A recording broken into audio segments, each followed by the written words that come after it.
Soc la Dolors i us presento el llibre Un món feliç.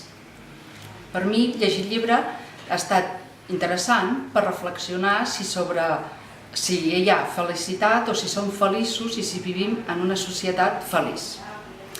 El llibre et convida a imaginar una societat futura on tothom està dividit per castes, uns més intel·ligents, més ben considerats, altres menys intel·ligents i fent les feines més dures.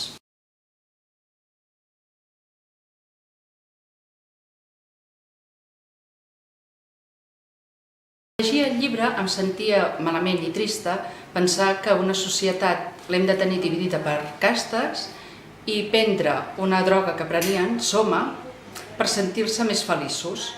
Això em fa pensar realment si això és ser feliç.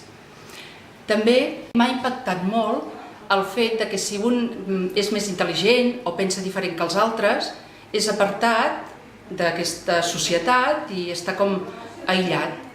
També em fa pensar que igualment aquesta societat que vivim tampoc no es diferencia gaire d'aquesta que llegim al llibre, perquè també hi ha molta divisió social. I recomano el llibre perquè és maco de llegir-lo i t'impacta el fet que mirem que una societat o pensem que una societat és feliç i quan el que pretén és transformar els humans.